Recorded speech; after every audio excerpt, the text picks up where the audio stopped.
오늘은 공간 복음의 시대적 배경과 마가라는 주제로 좀 나누고자 합니다. 여러분, 마가복음은 신약의 시작이에요. 복음서 중에서 가장 먼저 쓰여진 책입니다. 마태복음이 맨 앞에 위치했지만 쓰여진 기록 시기로 보면 신약의 첫 책이 마가복음이에요. 그래서 마가복음의 시대적 배경 이해는 공관복음서를 이해하는 밑그림이 되고 신약 성경 전체 기본 이해를 하는 겁니다. 또 오늘은 이 마가복음의 구조는 안 다르고 신약의 시작인 이 마가복음의 시대적 배경과 성경 기자 마가만을 좀 다루고자 합니다. 우리가 성경을 연구할 때 그 한 가지 주제 자체만으로 진정한 연구를 할 수는 없어요. 그 주제의 배경 이해는 주제의 핵심은 아니나 적어도 주제를 연구하는데 필요한 과정이잖아요. 그러니까 사복음서 기자가 기록할 때 그 시대적 상황이 있고 그 속에 공동체가 또 존재하며 또 그 안에서 복음서를 쓰게 한 겁니다. 그러니까 그 당시에 성경 기자의 삶의 정황은 유대 전쟁 전후로 지극히 심각한 상황이었다 고려되며 또 그런 위기적 정황에서 복음서를 기록했을 겁니다. 그러면 그 상황이 어떤 것이었던가를 또 규명을 하기 위해 AD 1세기의 정치적, 사회적, 종교적 그리고 이 헬레니즘 영향을 통해 마가복음의 삶의 그 정황에 대해서 좀 살펴보고자 합니다. AD 1세기 로마 제국의 정치적 성향을 보면 헬레니즘의 이해가 좀 필요해요. 왜? 헬레니즘이 밑그림이기 때문에. 근데 헬레니즘은 알렉산더 대왕의 그 통일로 시작되잖아요. 그는 이 동부 지중해 세계 전체의 지배자가 됐습니다. 그의 꿈은 하나의 세계 또는 한 위대한 세계 도시를 건설하는 거였어요. 그 알렉산더의 정복은 결과적으로 근동 전체에 걸친 하나의 거대한 통일을 실현하는 과정에서 헬레니즘을 보급했어요. 그러니까 정치적으로는 아닐지라도 경제, 문화적으로 이 지브랄타에서 인도, 저 펀잡까지 일종의 혼성 외국어인 헬라어 코이네를 사용함으로써 하나의 세계를 만들었던 거예요. 그 당시 그 헬라어는 세계 공용어였잖아요. 공통어였잖아요. 이렇게 시작한 헬레니즘의 과정은 로마 제국의 시작에서 로마 제국 이후까지 계속됩니다. 우리는 보통 로마 제국 시작을 BC 24년으로 봅니다. 로마인들이 또 헬레 문화를 계속 보급시켰어요. 또 알렉산더 대왕이 정복을 통해 또 이런 판도는 그의 죽음으로 또 붕괴됩니다. 그렇지만 헬라어와 생활 습관은 그의 네 장군들이 나누어 다스렸던 이 영토 내에서 계속해서 또 강한 영향력을 또 지속했어요.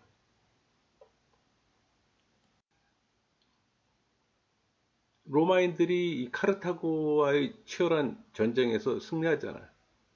그러니까 BC 2세기 중엽부터 그들의 관심을 헬라와 동방으로 돌리게 됩니다.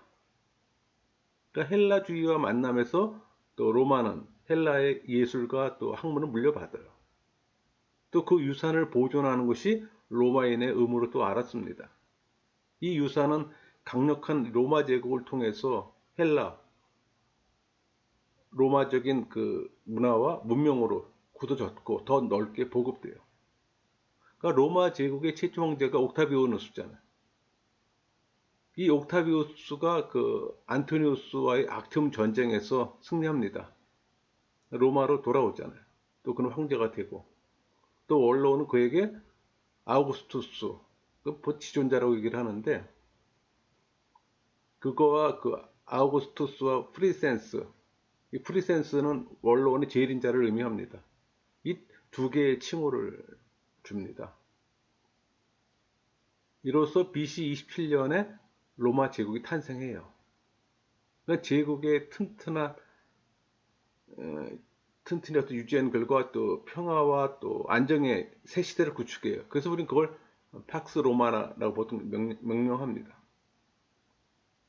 또 그의 재위 기간에 또 나사렛 예수가 탄생하고, AD 14년에 그의 뒤를 이어 그 티베리우스가 계승하잖아. 또 그의 통치하에서 본디오 빌라도가 유대와 또 사마리아 총독으로 임명되고, 아마 그 당시 그 본디오가 5번째 그 유대 총독으로 제가 기억합니다.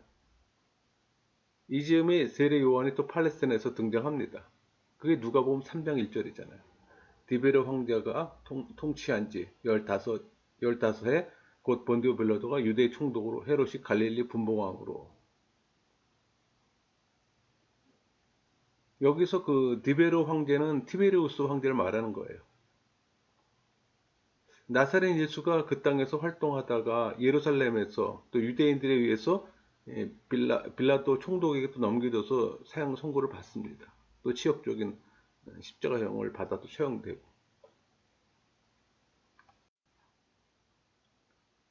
이 로마 황제 그걸 보면은 그 티베리우스의 조카 아들 가이우스 칼리굴라가 25세 왕위를 계승해요. 또 방탕한 생활과 그의 군주 지위를 또 신과 동일시합니다. 그래서 그 유대인들을 강요해 자기 동상을 지성소에 세우게 한 것은 우리 저기 그 중간사에 안티오코스 에피파네스가 등장하잖아요.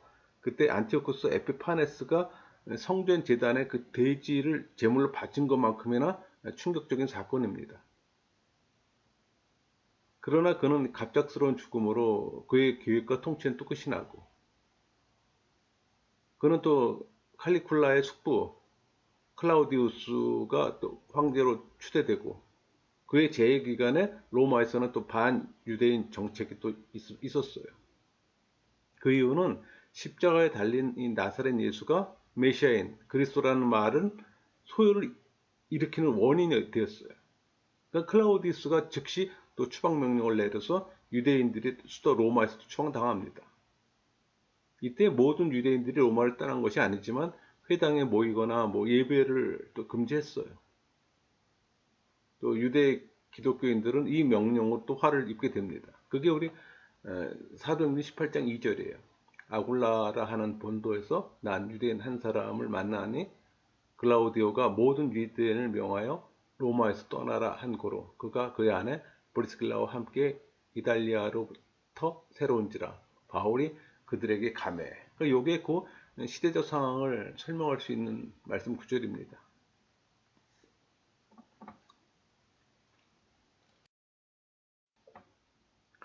그 후에 그 네로 황제에 의해서 이 클라우디우스의 칙령은 또 철회됩니다. 그래서 유대인들은 다시 또 로마로 돌아올 수가 있었어요. 그 후에 그 54년 클라우디우스는 그의 네 번째 아내 그 아그리피나에 의해서 독살되고, 그녀의 전 남편의 아들인 네로가 또 황제가 됩니다. 이때 네로가 17살이었어요. 뭐 처음에는 친위대 장관들과 또 철학자 세네카의 도움으로 섭정을 했습니다. 뭐 그 당시에는 평화는 유지했어요. 근데 문제는 네로가 권력을 잡자 상황이 악화되는 거예요. 그러니까 그의 권력에 방해된 자들은 무조건 숙청합니다. 그러니까 AD 64년 로마에서 대화재가 일어났어요. 그때 로마시의 3분의 2 이상이 잿더미로 변하는 사건이 일어난 겁니다. 그러니까 네로가 불을 질렀다는 소문이 계속 퍼져가자 그리스도인들을 방화범으로도 몰아서 모든 그리스도인들을 또 잡아 죽이도록 또 지시합니다. AD 65년 겨울에서 66년 봄 사이에 로마는 또 페스트가 발생해 몇 주 사이에 한 3만 명이 죽는 일이 또 발생해요. 이 일로 또 많은 사람들이 네로를 저주하고, 또 이 재난은 그가 신을 거역했기 때문에 생긴 것이라는 비난을 더해갑니다. 결국 최악의 사태에 이르게 되자 군 사령관들이 또 여러 지방을 또 장악해버리고, 또 부재 중인 네로에게 원로원은 또 사형 선고를 내려요. 그 소식을 전해 들은 네로는 또 68년에 자살합니다. 그러니까 네로가 죽음으로써 율리우스, 클라디우스가의 통치는 끝이 나고 제국 내의 팽배한 이 불안과 로마 본토 내의 혼란은 여러 황제가 바뀌다가 AD 69년에 유대 반란이 일어나는 거예요. 그러니까 로마의 침략을 받은 유대인들, 특히 젤록 당원들은 가슴에 칼을 품고 이 로마를 몰아내려고 결의합니다. 또 이 때문에 유대에는 불안이 또 점차 고조되고 또 안토니우스 멜릭스의 학종으로 불안은 극에 달해요. 그러니까 폭발점은 AD 66년 5월에 총독 플로루스가 성전에서 그 15달란트의 돈을 취함으로 사건은 발생합니다. 이때 이제 몇몇 유대 젊은이들이 그 이 가난한 자를 위해 돈을 모금하자고 이 총독 플로루스를 조롱했어요. 근데 이 조롱당하는 이 총독이 군대를 풀어서 수천 명을 또 살해합니다. 유대인을 살해합니다. 그러니까 유대 지도자들을 십자가에 못 박고 이런 또 대학살은 마침내 폭동을 폭발시키기엔 충분했어요. 그래서 AD 67년 10월에 갈릴리 전체가 정복됩니다. 68년에 네로가 자살하는 사건이 있었고 그 후에 네로의 뒤를 이은 이 베스파시안 황제의 특명을 받은 아들 티투스가 예루살렘을 포위하고 성 안에 사람들은 기근으로 굶어 죽어갑니다. 이때 상황을 밖에서 보고 있던 역사가 요세푸스는 일일이 기록으로 전했어요. 그러니까 성전에 침입한 군대는 성전을 불지르고 또 이스라엘 도시와 또 성전을 완전히 파괴합니다. 그러니까 요세푸스 기록을 통해서 보면 그 11만 5천 80만 구의 그 시체가 도시 밖에 버려졌다고 합니다. 또 AD 70년 8월에 성전은 완전히 파괴되고, 그러니까 유대 반란을 진압하기 위해서 급파되었던 사령관 베스파시안이 황제가 되고 그가 통치하는 동안은 아우구스투스 시대의 제국을 상기시킬 만큼 평화와 번영의 시대를 만들었지만 기독교인들에겐 죽음 그 자체였어요.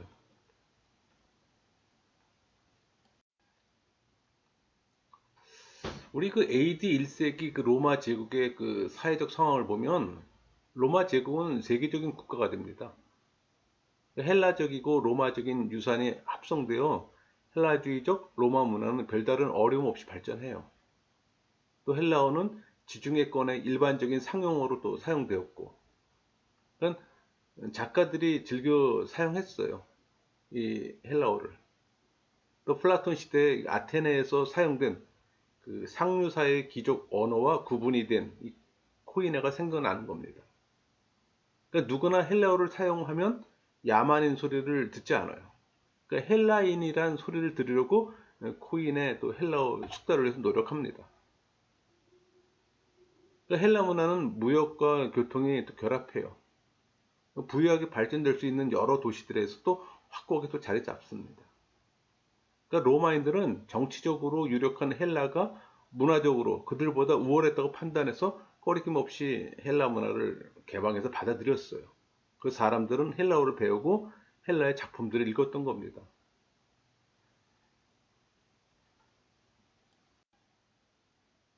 한편 이 제국의 모든 지역을 관할하고 있던 로마 행정은 또 지방 관청에 자치권을 부여했어요. 그렇지만 로마의 총독은 지방 관청을 또 감독했고 총독이 원할 때는 언제든지 간접할 수가 있었어요.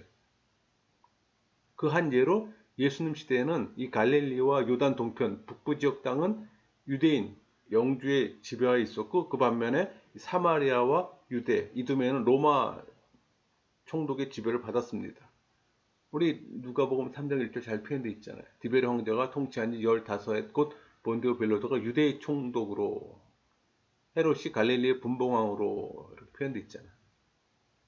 그러니까 총독은 가이사라에 거주했으며 총독이 예루살렘에 올라올 때는 대체로 유대인의 축제일이었어요.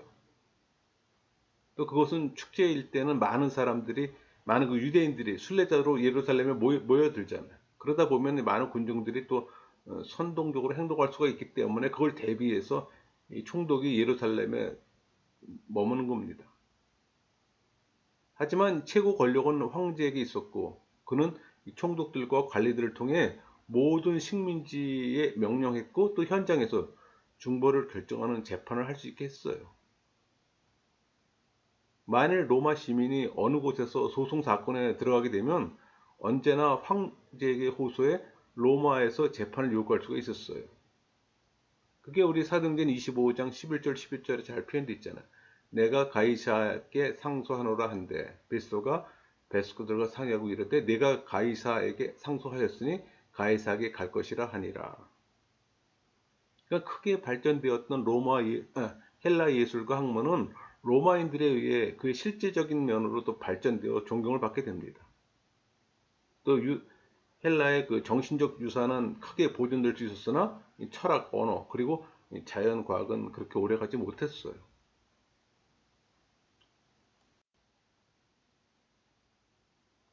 그 AD 1세기 로마 제국가의 종교적 상황을 보면 황제 숭배는 당시의 그 종교 상황을 대표해요.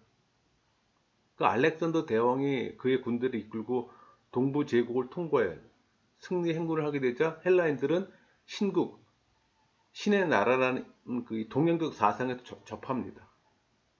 그러나 알렉산더 대왕이 죽자 그 애굽의 이집트죠. 그러니까 이집트의 그 알렉산드리아에서는 그를 숭배하는 의식이 또 거행되었고, 근데 이 알렉산드리아에서 그 숭배 의식이 거행되었던 거는 알렉산더에 죽고 나서 4명의 장군이 분할 통치했잖아요. 그때 이 이집트 알렉산드리아를 프톨레미 왕조가 집권했었어요. 그래서 거기서 이제 거행을 했던 겁니다. 그러니까 이집트뿐만 아니라 다른 곳에서도 그를 숭배하는 의식이 또 시작됩니다. 그래서 아테네도 무적의 신을 위한 또 신전이 건립되고, 그러니까 고대 헬라인들이 생각하는 것처럼 신적인 인간들이 기적적인 행동을 할 수 있다고 생각했던 거예요. 그 후에 이 알렉산더를 이어 제국을 분할해 지배했던 4명의 장군들은 또 위대한 왕에게 돌려줬던 신적인 명예를 스스로 갖추고자 또 추구했습니다. 그러니까는 알렉산더에게 주어졌던 그 어떤 신적 명예를 각 장군들이 자기 거화 시켰다는 얘기예요. 그때 이후로 참된 평화가 이루어지기를 바라는 이 어머니, 이 옥타비아누스의 지배를 통해서 이루어지자 이 제국의 동부 지역에 있는 여러 곳에서는 그의 지배를 신이 나타난 기적으로 또 환영했어요. 왜냐하면 이 동양에서는 그 당시 옛부터 평화의 군주를 구세주로 숭배하던 풍습이 이미 있었습니다. 이 칼리굴라와 네로 황제는 또 스스로 신이 되기를 원했던 사람이 있잖아요. 또 도미티아는 제국 내 어디서나 황제 동상을 또 세우게 했어요. 그 에베소에서 황제가 웅장한 또 신전을 짓게 했습니다. 그러니까 여러분들이 성지순례 가면은 터키 지역에 에베소 지역에 가면은 이 신전의 흔적들이 많이 있어요. 그러니까 소아시아에서 살고 있는 이 대부분의 사람들은 군주에게서 신성의 현현을 보는 것이 보통이었기 때문에 별다른 거부 없이 군주를 예배할 수가 있었어요. 근데 기독교인들은 인간을 신으로 부른다는 것은 절대적으로 불가능하잖아요. 만왕의 왕이신 그분만이 존재했기 때문에. 하지만 로마 제국에서 확대되는 황제 숭배는 주로 정치적 목적과 상관이 있는 행위였어요. 그러니까 로마인들은 그들의 나라에 살고 있는 여러 민족들이 전해오는 신들을 위해 예배하는 걸 금하지 않았어요. 옛부터 가지고 온 종교에 자유롭게 허용을 했습니다. 그래서 유대인에게도 황제 숭배에 참여하도록 강요하지는 않았어요. 근데 유대 전쟁 이후에 유대인들과 기독교인들이 서로 분리되자 그리스도인에게는 회당에 참여할 수 있는 권리가 상실됩니다. 그러니까 크리스찬들은 국가를 하나님이 제정하신 질서의 하나로 인정하긴 했으나 황제의 숭배 의식에 참여할 수가 없었어요. 그래서 계속해서 로마 당국과 충돌했고 콘스탄틴 황제 밑에서 교회는 박해와 고난을 또 받아야만 했던 겁니다. 여러분, 이 기독교 지적 토양이 된 것은 헬레니즘, 그 중에서도 헬라의 철학이에요. 헬라 철학을 신봉한 사람들에게는 그것 안에 종교의 기능이 있었어요. 헬라의 철학하면 떠오르는 철학 사상이 플라톤 철학, 스토아 철학, 에피큐리안주의입니다. 그러니까 신약 전체의 기본 구조는 종말론. 이 종말론이란 역사말과 시간말의 관계에 있는 어떤 사상과 지식을 말하는 겁니다. 그러니까 이것은 종말에 하나님이 역사 안으로 개입해 들어오셔서 모든 것을 종결짓는다는 사상이에요. 그러니까 종말의 도래는 새로운 또 시작을 의미하고, 다시 말해 하나님의 새 시대, 즉 메시아 시대의 시작인 겁니다. 그러니까 하나님의 나라는 묵시적이고 또 미래적이며 임박한 거예요. 그러나 그것은 실제로 미래적인 것만은 아니에요. 그것은 너무나 가까워서 그것의 존재가 느낄 수 있으며 경험될 수 있다는 견해는 또 광범위하게 수용됩니다. 그러니까 하나님 나라의 현존에 대한 말들은 하나님 나라의 도래가 이미 진행 중에 있다는 걸 또 의미해요. 구약의 희망은 그리스도에서 성취되었고, 반면에 이 희망의 완성은 종말론적 완성을 또 기다립니다.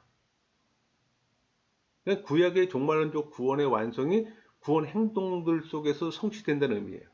그러니까 역사 속에 예수님의 초림과 마지막에 있을 예수님의 재림에서 완성된다는 뜻입니다.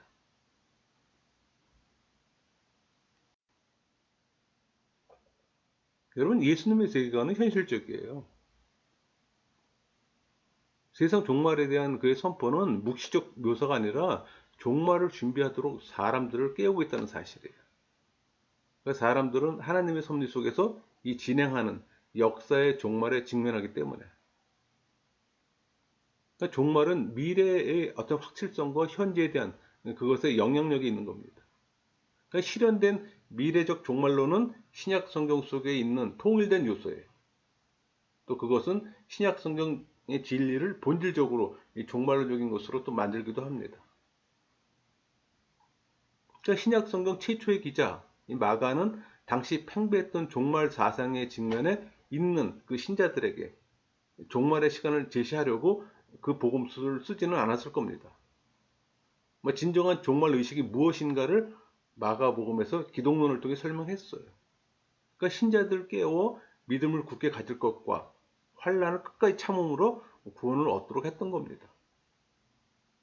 그러니까 세례 요한의 출현은 종말의 예고예요.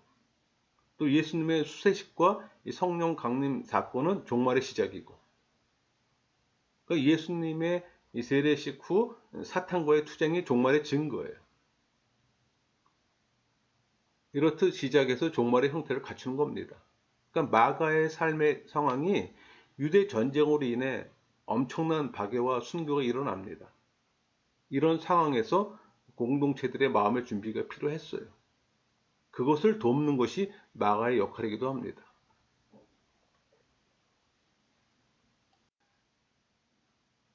여러분, 마가복음서는 요한 마가의 기록이잖아요. 마가는 그의 별명입니다. 우리 사도행전 12장 12절, 25절, 30절, 37절에 잘 표현되어 있잖아요. 깨닫고 마가라는 요한의 어머니 마리아 집에 가니, 마가라는 요한, 마가라는 요한 이렇게 표현되어 있잖아요. 그러니까 모친은 마리아예요. AD 45년경에 예루살렘에 살았고, 또 그녀의 집은 기독교인들의 모임 장소였습니다. 그 12장 12절에 잘 나와 있잖아요. 깨닫고 마가라는 요한의 어머니 마리아의 집에 가니 여러 사람이 거기에 모여. 그럼 마가와 바나바는 사촌이에요. 우리 골로새 4장 10절 볼까요? 나와 함께 갇힌 아리스다고와 바나바의 생질 마가와 표현되어 있잖아요. 그러니까 예수님이 잡히던 밤에 한 청년이 배에 혼이불을 버리고 벗은 몸으로 도망했다는 이 표현. 이때 이 청년이 마가예요. 우리 마가복음 14장 51절 51절 잘 표현되어 있잖아요. 한 청년이 벗은 몸에 배 혼이불을 두르고 예수를 따라가다가 무리에게 잡힘에 배에 혼이불을 버리고 벗은 몸으로 도망하니라. 이 도망하는 청년이 마가입니다. 그러니까 예수님과 제자들은 마가의 어머니 집에서 마지막 식사를 한 것으로 또 잘 알려져 있어요. 그게 마가복음 14장 15절이잖아요. 그리하면 다리를 펴고 준비한 큰 다락방을 보이리니 거기서 우리를 위하여 준비하라.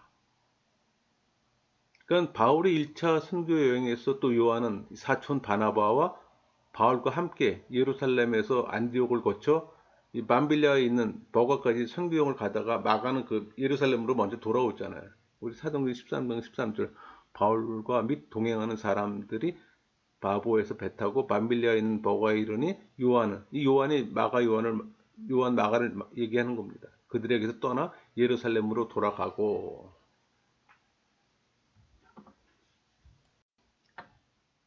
그 후에 구브로를 떠날 무렵에는 이 바울과 그의 일행으로 종전에 마가와 바울이라는 순서가 바뀌어서 나타납니다.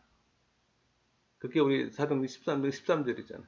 바울과 및 동행하는 사람들이 바보에서 배 타고 밤빌리아에 있는 버가에 이르니 마가 요한은 그들에게서 떠나 예루살렘으로 돌아가고, 이런 주도권의 어떤 변화는 마가 요한으로서는 받아들이기 힘들었을 것이고, 또 그는 여기서 낙오가 된 겁니다. 근데 우리 그 2차 선교여행에서 바나바는 마가를 데려갈 것을 바울에게 제안했으나 바울은 거절했잖아요. 그 결과 바울과 바나바는 헤어집니다. 그리고 바나바는 마가를 데리고 구브로로 가요. 성경에서는 여기까지만 기록되고 그 이후부터는 바나바 얘기는 안 나오잖아요. 나중에 그 바울은 마가와 또 화했습니다. 그러니까 로마에서 바울은 마가를 자기의 동반자로 표현했어요. 그게 빌리몬서 1장 24절이잖아요. 또한 나의 동역자 마가. 또 바울과 함께 있지 않은 기간에 이 마가는 베드로와 함께 있었어요. 그게 그 베드로전서 5장 13절. 택하심을 함께 받은 바벨론에 있는 교회가 너희에게 문안하고 내 아들 마가도. 그럼 베드로도 마가를 자기 아들로 표현했습니다. 내 아들 마가라고 불렀잖아요. 그러니까 베드로는 마가의 어머니를 잘 알았고 감옥에서 기적적으로 풀려났을 때 마리아 집에 갔던 겁니다. 그게 우리 사도행전 12장 12절이잖아요. 깨닫고 마가라는 요한의 어머니 마리아 집에 가니 여러 사람이 거기에 모여. 그러니까 바울의 마지막 서신에서 디모데에게 마가를 데려오게 했고, 또 그가 나이를 유익하다고 덧붙이면서 마가의 봉사를 높였어요. 그러니까 성경의 내정에서 이 마가를 복음서 기자로 보는 것에 큰 무리가 없는 것으로 봅니다. 여기서 그 요한은 그때 유대 이름이고 마가는 로마 이름이었어요. 여러분, 마가복음의 기록 시기를 예루살렘 성전 파괴와 관련해서 연대 측정을 합니다. 대개는 그 예루살렘 성전 파괴를 AD 70년이잖아요. 그 전으로 잡았어요. 그래서 AD 60년, 뭐 어떤 학자는 뭐 65년으로 본 사람도 있었지만은 보통 60년으로 봅니다. 그러니까 마가복음의 기록 장소는 로마로 봤어요. 그 이유는 이방인 기독교 공동체를 기록되었잖아요. 또 그들은 헬라어로 구약을 알고 있었고 이 팔레스틴 지방의 풍습과 또 생활 양식을 설명할 필요가 있었던 겁니다. 그러니까 그들의 편의를 위해 아람어를 또 번역했어요. 그게 그 증거가 뭐냐면 마가복음 5장 41절, 7장 34절, 15장 22절에 표현되어 있는 거예요. 그 아이의 손을 잡고 이르시되 날리다굼 하시니 그 번역하면 이렇게 있잖아요. 탈리타쿰. 그러니까 날리다굼은 그 예수님 당시 그 팔레스틴에서 통용되던 아람어 탈리타쿰에서 유래한 말이잖아요. 또 에바다는 여파다인데 이 말은 아람어의 음역이에요. 골고다는 아람어 골골타 또는 히브리어 불골타를 헬라어로 음역한 거예요.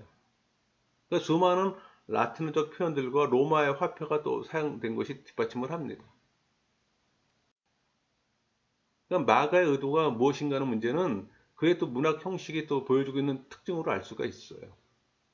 그러니까 마가의 과제는 위기적 상황 가운데 살고 있는 성도들에게 기독교 신앙이 무엇인가를 설명하는 일이잖아요. 그러니까 마가는 말씀하시며 행동하시는 그리스도를 제시해주는 이 전승만을 선정해서 엮어놓은 겁니다. 그러니까 마가복음에는 다른 복음서보다도 고통받고 순환당하는 하나님의 아들, 사람의 아들 예수를 강조해요. 그래서 이제 어떤 주석가는 마가의 문학적 장르를 비극으로 분류하기도 합니다. 아마도 순환 이야기 때문이라고 생각돼요. 하지만 그런 문학적 구조를 넘어서서 성경 기자는 예수님의 활동과 가르침이 고통의 목적을 두지 않았음이 복음서 전체 내용을 통해서 또 입증해요. 그러니까 마가는 오히려 예수님의 십자가 고난과 죽음을 복음서의 핵심 소재로 삼았던 겁니다.